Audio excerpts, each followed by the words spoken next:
It's time for another episode of I Am Northwest Arkansas, the podcast covering the intersection of business, culture, entrepreneurship, and life in general here in the Ozarks. Whether you are considering a move to this area or trying to learn more about the place you call home, we've got something special for you. Here's our host, Randy Wilburn.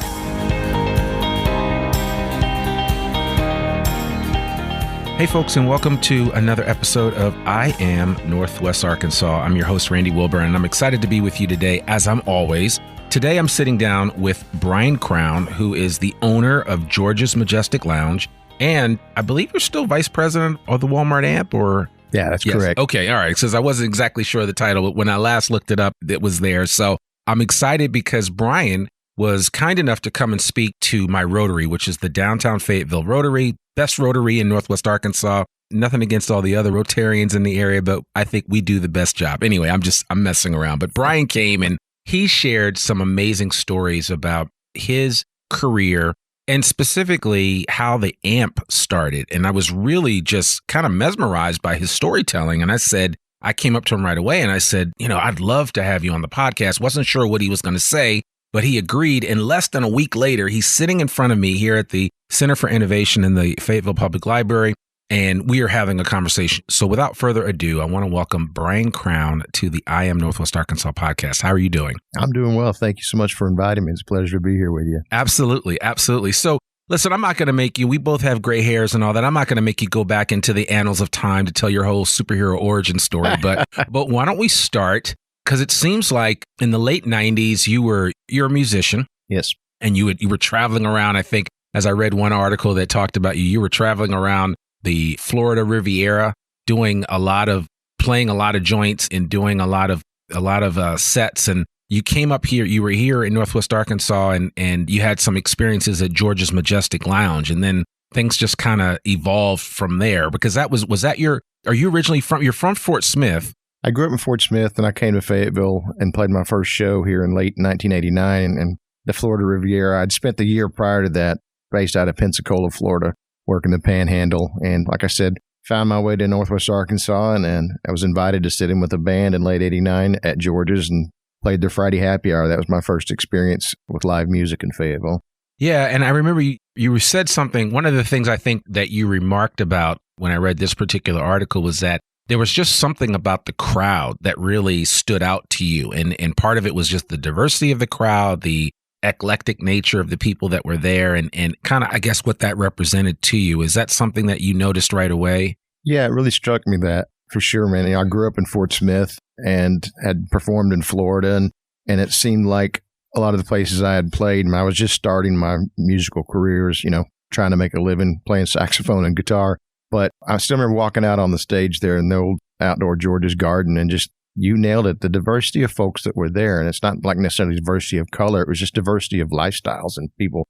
And it still sticks with me today like it was yesterday. And it really resonated with me. It was really cool. It's one of the things that I've always loved about live music, whether I'm performing or the last, 15 plus years, as the guy that's putting on a lot of shows, is live music is such a melting pot for folks just to come and check out a reality, a day-to-day reality, and just, get to experience something special together. Yeah, it really is. And my experience since I've come here, and I'm a huge music fan, and I can go back, I think anybody that has been to a live concert will remember their first concert. My first experience with a concert was the Police at Shea Stadium back in the day. Wow. Yeah. And then I also remember another formidable concert that I experienced was the Joshua Tree. When they came to Brendan Byrne Arena in New Jersey, which is right outside of the Meadowlands, right outside of New York City, and they performed there, and I was transformed after that. I mean, it was just a whole different experience. But there's just something about live music events that really sets you off and kind of puts you on a whole different plane. I agree. U2 is one of those bands I haven't had a chance to catch live, but they're on my bucket list. So hopefully someday. Yeah. Well, so, but you've had a chance to catch some really good acts live since you started with the AMP. Why don't you kind of walk us through? Obviously, I guess technically George's Majestic Lounge came first. How did you come to become the owner? You and your wife, along with some other folks, own George's Majestic Lounge? Well, my wife and I are the sole owners now. But okay. I had became best friends with the previous owner's son, Ben Harrison, and he and I were roommates for a long time. And his parents, late Dr. Bill and his mother still alive, Betty Harrison, actually had their first date at George's in the 50s, and they bought the place from Mary Hinton. But fast forward, I always felt a kinship with that venue. I've been fortunate to play all over the country, and George's was always felt like a pretty special room to me. And, I asked them, I said, if you ever decide to get rid of it, I don't know if I can facilitate it, but give me a chance, And they came to me in 2003 and said, we're going to sell, and we wanted you to have first shot at it. And I was blessed to have a very dear friend of mine, a lady named Susie Stevens, who's kind of like my second mom, was able to financially facilitate it because, I'd made a living as a musician, which means I wasn't a rich guy. And I remember telling Susie, if we can pull this off, I may not be able to make it go, but if you own the dirt, you're never going to lose any money. And so my wife and I bought the business from her. And then in 2012, I believe, or 11 or 12, we ended up purchasing the property as well. So, I'm going into my 18th year of my 3 to 5 year plan for George's. And so it's been a blessing. It's a lot of great history there. And, we're in our 95th year in business. And I like to tell people, if my wife and I do our job as owners, we're more like the curators of this generation, and it'll be here for somebody else. Right. So, yeah, and I was reading that. I was reading, and I was doing the math in my head, which, you shouldn't do, but 95 years it's been around. Yeah, and we're the fourth owners. So, to me, I've always resonated with me that only 4 people have owned that business in almost 100 years, which leads, I think the people that owned it before us cared about it kind of like we care about it. It's definitely, part of the community. And what was George's claim to fame like back in the 50s or 40s or 30s? Was it just I don't know, not necessarily a juke joint, but just, what stood out about it? I think it's probably it stood out in different decades for different reasons, always a place that was welcoming. George Pappas opened it in 27 with his brother, and it was a little bit of a general store and railroad cafe. I've been told by some old timers, which I'm closely soon becoming one, I guess, that there were social events there as far back as the 30s. And I know it's had music off and on since the 40s and 50s, but music kind of became more of a primary focus, from what I understand, probably in the early to mid 70s. Yeah. And then when we got it, music was my background. I was a musician and a writer and a producer, nothing famous, but, I focused on music because I felt like that's what I knew. Right. And so definitely the last 20 years, it's been about the music. And, we don't open if we don't have a concert or special event. We haven't for a decade, So, yes, we're a venue that sells alcohol, but we're not your Dixon Street bar that opens up. So, yeah. So would a graduate from the U of A from the 80s and a graduate from the U of A of the 2000s have a different feeling about George's Majestic Lounge? Yeah, I think they would. They would have similar experiences as probably experiencing social and live music events in the 80s. But, we kind of became the premier showcase venue for this region for a venue of our size. So hosting everything from, local new artists to, Grammy winners that have came through and performed with us. So I guess it's just a fact. It sounds like I'm not trying to brag or anything, but we definitely took the concert experience there to another level. So, but I think music would be familiar to both those generations, but definitely of the 2000s and forward, because, we've just, good Lord, just thousands of shows that I've done over the years. You start to lose, it blurs after a while, the numbers do. I know I was telling you about the number of podcasts that I've done, and after a while I look up and I'm like, man, they just blend into each other. So it's kind of hard, but you keep going, you have that desire to bring the best to Northwest Arkansas so people can experience that great talent. Yeah, I agree. There's days that I feel like it's a grind, and there's days that it's awesome. I'm sure that's the same with anybody's, what they're doing for a living. But, I like to say, I still feel the same way I do when I was a musician. I would tell people my worst day on stage was better than my best day at any day job I had before. And, and I've been blessed to be in the music and event industry for, 34 years now. Yeah. Now, I think you told a story about a young Taylor Swift. Was she performing at George's Majestic Lounge, or was she performing at the Amp? No, she's not performed at the Amp. When she was first coming out, her agent reached out and she wanted to play George's. Okay. And at the time, I thought, her target fan base is probably 13 to 15 years old, and that's probably not going to be the right place. And I actually sent them to a friend of mine her dad was putting on concerts on top of Mount Sequoia. And the first time she came through, did an acoustic show, was at the old Methodist camp up on top of Mount Sequoia. And the next time she came through Fayetteville, she played the Track Center to a sold-out show with about 8,500 people. And now if she ever comes back to Northwest Arkansas, it'll probably be Razorback Stadium because even the easily. amp, we can't make enough money in tickets to pay her. Oh, man. Well, you would hope. I mean, because I know we've got Garth Brooks coming this spring. Razorback Stadium. Yes. Right, to Razorback Stadium. Is he going to be the biggest act that has come and performed at Razorback Stadium that you're aware of? Publicly, to my knowledge, it'll be the first public concert that's been in Razorback Stadium. Okay. The only one that happened prior was probably about, 10 years ago, I think, during Walmart's shareholders meeting. They had Buffett and Carrie Underwood and Keith Urban played, but that was just for shareholders. Yeah, so it wasn't open to the public. No, and it'll definitely be the most tickets it's ever sold for a concert in Arkansas. I'm sure. 75,000 tickets. Yeah, that's going to be exciting to see. So yeah, maybe she will come back. And do you keep in touch with her agent, or do you not really? Nah, not hers. I mean, I shouldn't say that. I mean, agents represent a lot of artists, so I might be in touch with them and don't even realize it. Right. That's interesting. Yeah, I think she has a very interesting story and everything about, her back catalog of music and what she has done in the recent past to kind of take control of her own destiny has been pretty interesting, to say the least. Yeah, it's been interesting. One thing that's intrigued me about her since she first started out is that, she writes her own music and she never claimed to be the best singer, but she really was, I think, a very talented writer and obviously a really cool performer as well. Yeah, absolutely. Absolutely. Well, there's a lot of young ladies out there that she has been an extremely large role model for. So indeed, carried herself well. Yeah, absolutely. So how did you decided at some point, and I'm just trying to think of the process here. At some point, did you say, you know what? I need bigger places. I need bigger venues to have concerts. How did the whole AMP thing come about? How did you decide to do that? Well, the AMP came about not because I decided to. I guess I decided to when we bought it from the previous owners. But like I said at Rotary, the AMP was the brainchild of a gentleman named Dan White, who was Tyson executive at the time. And we actually hosted a Tyson sales event at George's, and the whole place was rented out. It was, tour buses showing up, dropping off salesmen, and I was out on Dixon Street with Don Tyson directing traffic. Anyway, became friends with Dan, and he started hanging out on Fridays, and we would chat, and he talked about missing the summer concerts he used to watch when he grew up in upstate New York. And so he put together a group, and they bought this big tent, and they opened Arkansas Music Pavilion, which is what AMP stands for, in June of 2005. And I actually booked the very first show. It's kind of interesting that I'm still around with the Doobie Brothers, and my band Oriole Blue at the time opened the show. And then fast forward, he took a job with Coke, so he's an executive in Atlanta. And in 2007, I believe he reached out to him. He says, "Hey, man, you ought to buy the AMP from us." And at the time, you saying looking for bigger places. Yes, George's only has so much capacity, and the artist outgrows me. I had done some shows at the Fayetteville Town Center, and I said, "Man, I don't need to own a big tent."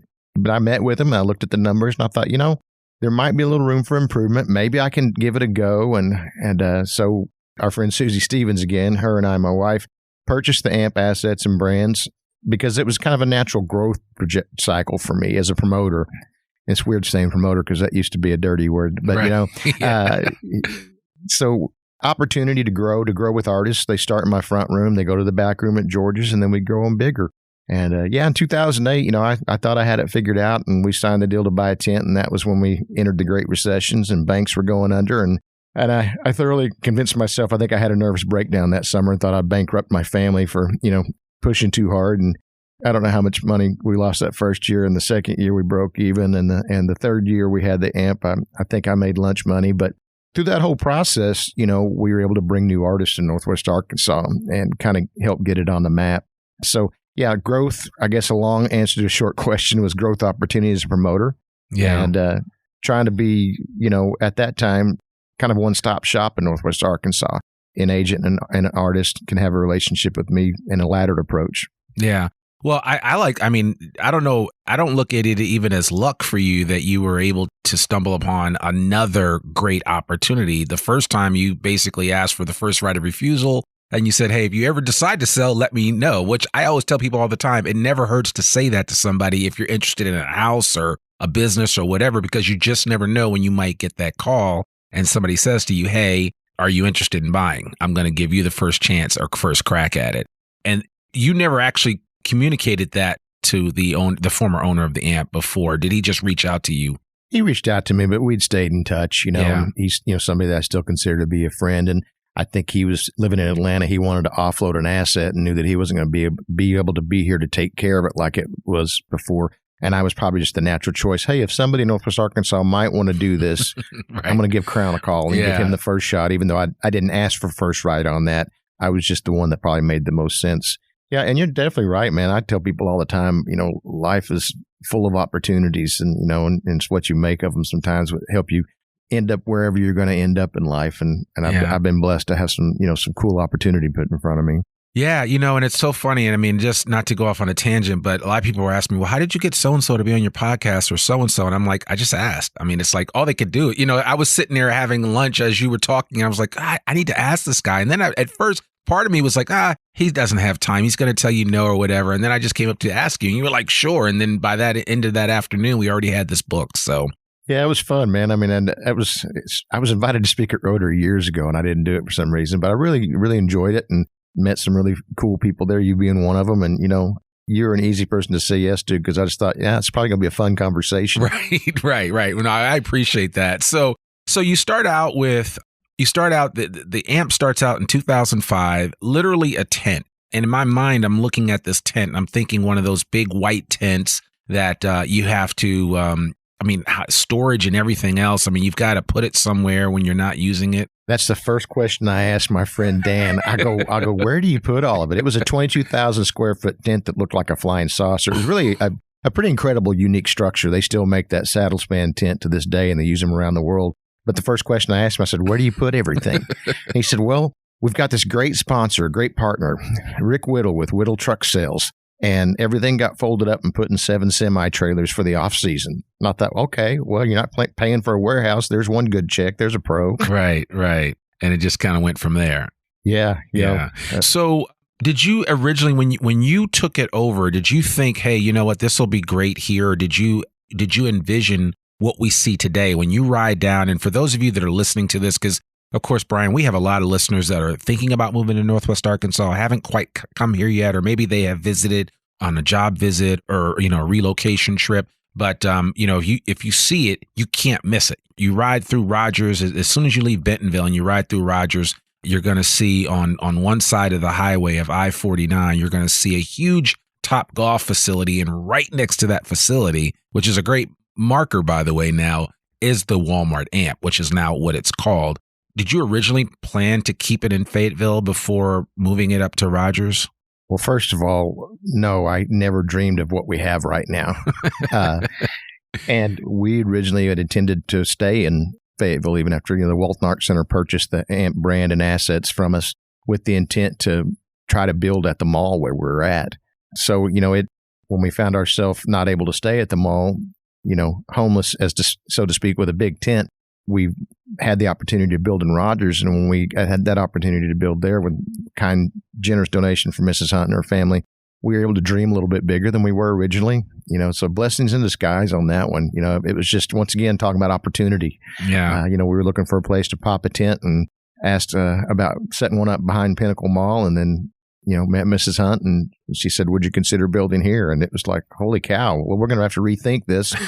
So what was going to be a $1.5 million project, grew into a $12 million build. And it's something I never dreamed of as well as, I found myself working with the architects, helping design the venue. And the old musician in me thought, man, what am I doing helping design a venue? But yeah, it's pretty special. You talk about people thinking about moving to Northwest Arkansas. I've been saying this a lot. I don't know if I said it at Rotary the other day, but I tell people, I describe it as a small town vibe with world-class amenities in every level, whether it's arts, culinary, entertainment, culture, education. Cost of living is incredible here. It's a pretty special place. And, I would have never dreamed Northwest Arkansas would grow the way it has. So it's been pretty cool to be along for the ride so far. No, absolutely. And so just for people's timeline, the AMP started in 05. You took it over in 07 and 08 and endured it at the worst time ever. For those of you that don't remember, there was a little bit of a financial backspin that we all took and we all felt, and it was rough, akin to the pandemic, but different. It's hard to explain, but it was just different. And you stewarded the AMP through that. And then opportunities presented themselves for you guys to relocate up to Rogers.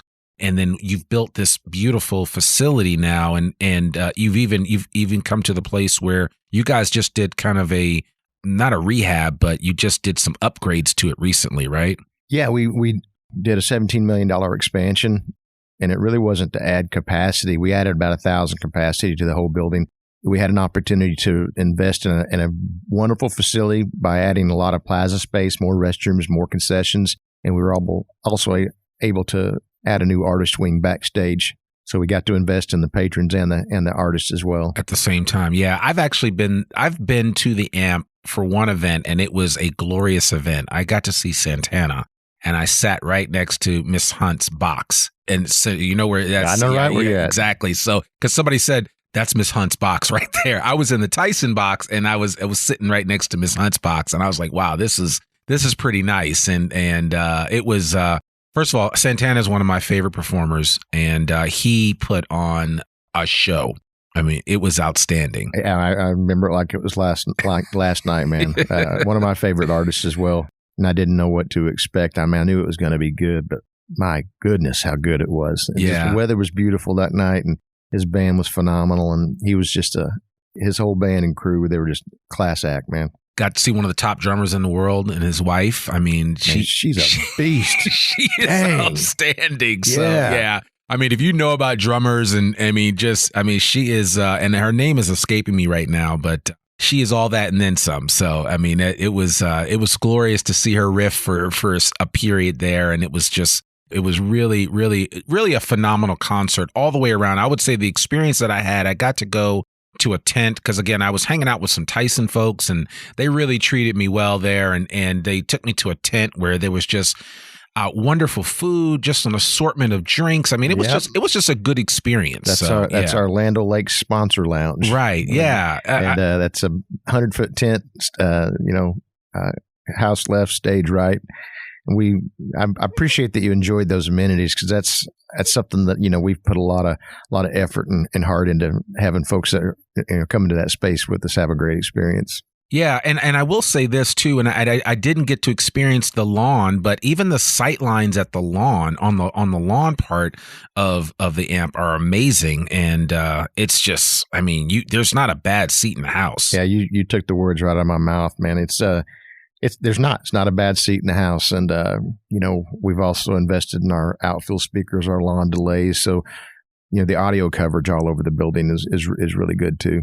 Yeah, that's exciting. So, it's hard to, I mean, there's so many directions I'd love to go, but I want to talk about a couple of things. One, obviously, with you guys are in a prime location now, and with real estate growing the way that it is in Northwest Arkansas, I mean, dirt is expensive. And so you're in a prime location.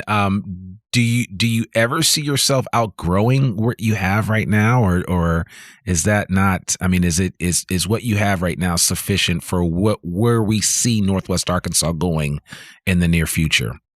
I don't see us outgrowing that. I mean, we put a lot of thought into what size venue we thought Northwest Arkansas needed at the time and will need. Yeah. And, 20,000 cap was probably the 20 to 30-year-old model around the country. 10, 11,000 cap, which is where we're at, we felt like was the right size for this market, and we still feel that way. Yeah. I think if something goes past us, it's probably going to be an indoor arena. Some acts don't play outside, some do. Or Razorback Stadium. So I think we're not quite what would be considered a boutique amphitheater in the industry at probably about 7,000 cap. And we're not a large one, at 15 or 20,000. So I see us as being the right size. And, there's, a few times where I wish I could sell about 2,000 more tickets so I could get a little more money to pay this artist. But, right. I think we're the right size for the market. And as the market grows, like Garth Brooks playing Razorback Stadium. I mean, he's playing in the round of 75,000 people, but you could also play out of the south end zone, and scale to, 25, 35, 45,000 and go up. So there really is kind of another venue option there in Northwest Arkansas with the stadium as well. Right. Yeah. Yeah. I mean, when you think of it, and I remember recently, and this was just probably, during the pandemic, because I would imagine, I want to ask you about that in a second, but I remember it was a rainy night, and I was very disappointed that I didn't have tickets for Dave Matthews, because I've seen Dave Matthews in some amazing venues, and they put on a great concert. And it was raining profusely, but I talked to several people that went to that concert, and they said it was a great show. Even with the torrential rain that was coming down, people had a really good time at that particular show. Yeah, that one, if that was when he came in 15, was the first time we had him. Right.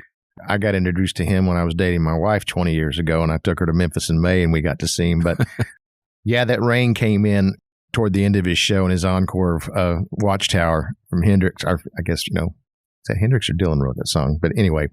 Well, Hendrix played it the best. I think, no, there's no question with that. But anyway. Yeah, there's been some, that was a biblical scale rain that came in, but fortunately it wasn't lightning, and it was still safe. And yeah.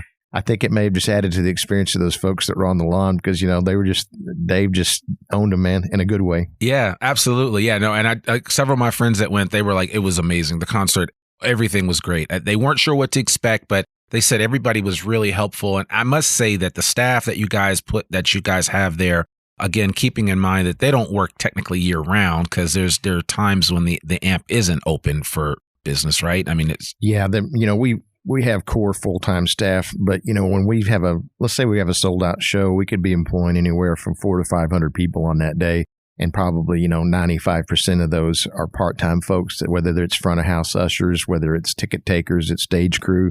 And I appreciate you saying you've had a good experience, because I really feel that we've built the brand of the amp regionally and nationally in the industry by the way we treat people. It's with hospitality and with professionalism, and we never get complacent from that standpoint at all. Yeah. No, it's not like, it's just been a really good experience every time that I've been to or what I've experienced at the amp has been a really good experience. Now, how did the pandemic redefine what you guys have been doing with the amp, with everything that was going on? That's a good question. It started with a gut check. Absolutely. And for everybody around the world, as we're still coming out of it. I don't know if it, I'm going to speak for me. I won't speak for just the whole organization, but, it was surreal to say the least. Yeah. It was scary, because you don't know, are you going to be able to make it to the other side, financially, physically? For me, having live entertainment and live events and gatherings taken away from us for so long, it put it in my mind, how it made me realize and appreciate even more how important, live music and arts and culture are to our overall mental health, our overall health and well-being. So we didn't redefine us, but it made me even more proud of what we do. And the commitment, I think, even had more resolve from myself and everybody in our organization to get through it, to be here on the other side of the pandemic, to provide what we provided in Northwest Arkansas. And even in, I believe it was September of 2020, we started doing a happy hour concert series in the new Choctaw Plaza on the north side. I reached out to part of our Ghostlight Recovery campaign. I reached out to a lot of regional bands that I worked with at George's, and they came through and played for basically about, a nickel on the dollar of what they normally would to help us raise money to keep the organization going. So that was interesting. Once again, I'm giving you a rambling answer to a short question, but not redefining this. What was kind of fun is I was able to look at the amp as what kind of venues are inside a venue. Yeah. So you take that new North Plaza, and we could set it up and do this cool club style happy hour show. And I was able to put bands back to work and put people back to work.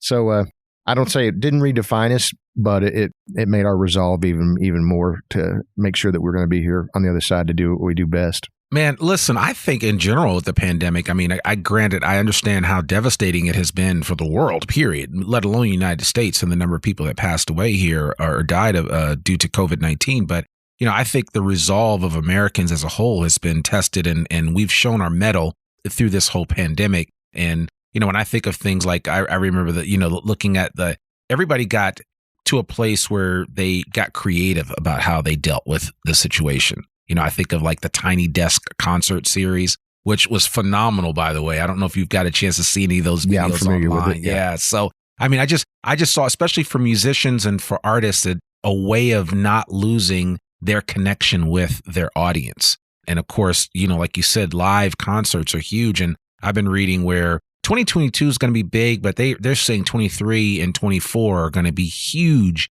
years for concerts because everybody's trying to get back on the road and get out there. So I can only imagine that you're just trying to figure out how you can fill up the calendar. I'm not trying to figure out how I can fill it up. I'm trying to figure out how not to have it 100% full. I feel like an air traffic controller drinking water from a fire hose right now. Really? In the amp world, yeah. I mean, we got 33 confirmed concerts this year. That's already a record. But you're right. More people are getting back on the road. And it really was cool watching artists of all types find a way to stay connected to their fan base, to stay connected to their sanity. I mean, it's and some of those things are still, I think people are still using some of those new ways to connect, which is, is cool. And I agree with you. I think that we showed our mettle as a country, and it was good to see generally the better part of humanity than the other side of it. Sure. As well. Sure. Absolutely. Absolutely. So what are Brian Crowne's hopes for the future? Oh man. First and foremost, God's blessed me with an amazing wife and two beautiful sons. That's awesome. I start every day just so simple. I thank God for those blessings. And, so, that sounds cliche, but it's real. That's what motivates me. It's family and people I care about and community.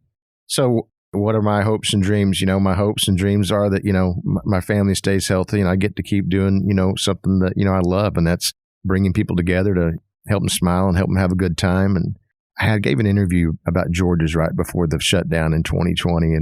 And I still remember the last question that young journalist asked me. They said, what do you want for the future of George's? And it was like, quick, man, relevance. Yeah. I don't want to be running a legacy business and get complacent.